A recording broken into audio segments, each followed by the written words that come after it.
Mheshimiwa. Swali linauliza, je, serikali imejipangaje kuboresha vifaa tiba na rasilimali watu ili kuongeza ufanisi wa huduma kwa wananchi wanaotumia bima ya afya hasa vijijini? Swali hilo linapatiwa majibu na Mheshimiwa Naibu Waziri Dr. Florence Samizi. Kujibu swali la Mheshimiwa Kassim Hassan Haji, mbunge wa Mwanakwerekwe, kama ifuatavyo.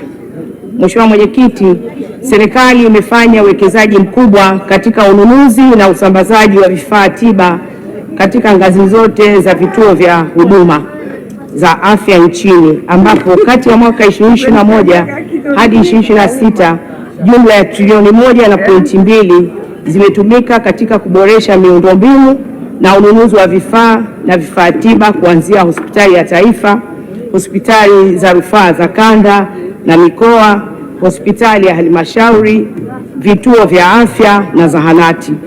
Kupitia uwekezaji huu, zaidi ya 85% ya vituo vya afya na zahanati zimeboreshwa na kupatiwa vifaa vya msingi vya uchunguzi na matibabu, huku hospitali za rufaa zikiwa zimepatiwa vifaa vya kisasa ikiwemo CT scan, MRI na mashine za uchunguzi wa maabara.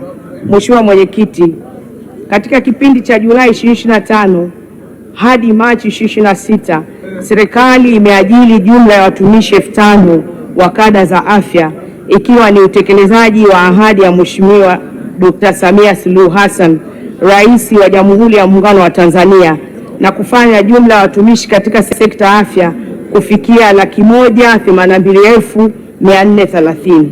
Kati ya watumishi hao 142,794 sawa na 78% wapo katika ngazi ya afya ya msingi na 34,047 sawa na 19% wanafanya kazi katika ngazi ya hospitali za rufaa, mkoa, kanda, maalum na taifa.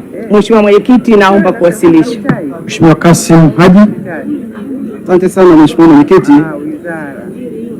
Nishukuru serikali kwa majibu mazuri ambayo imetoa, lakini namshukuru Dr. Samia kwa kufanya kazi kubwa sana ya kupeleka vifaa na kuajiri watu. Katika ajira hizo ambazo zimeajiriwa na vifaa hivyo ambavyo vimepelekwa, bado kuna upungufu wa madaktari katika maeneo ambayo vifaa hivyo vipo. Je, ni lini serikali sasa itakwenda kufanya mgawanyo mzuri angalau katika kila eneo ambayo imepeleka vifaa kuwe kuna madaktari wa kujitosheleza? Majibu, Mheshimiwa Naibu Waziri.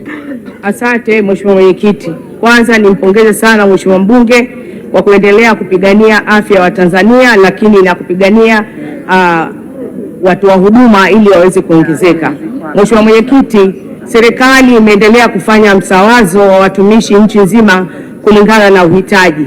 Lakini sio hivyo tu, kwenye bajeti ya 2026-2027 serikali ina mpango wa kuajili watumishi zaidi ya 45,000 ikiwemo watumishi wa afya. Hivyo naomba nimhakikishie Mheshimiwa mbunge kwamba serikali imejipanga kuhakikisha kwamba inapeleka watumishi katika ngazi zote na itafanya hivyo kulingana na ajira lakini na msawazo ili kuhakikisha watumishi wote wanafika hasa kwenye ngazi ya msingi. Mheshimiwa Mwenyekiti, naomba kuwasilisha. Nakushukuru Mheshimiwa Naibu Waziri.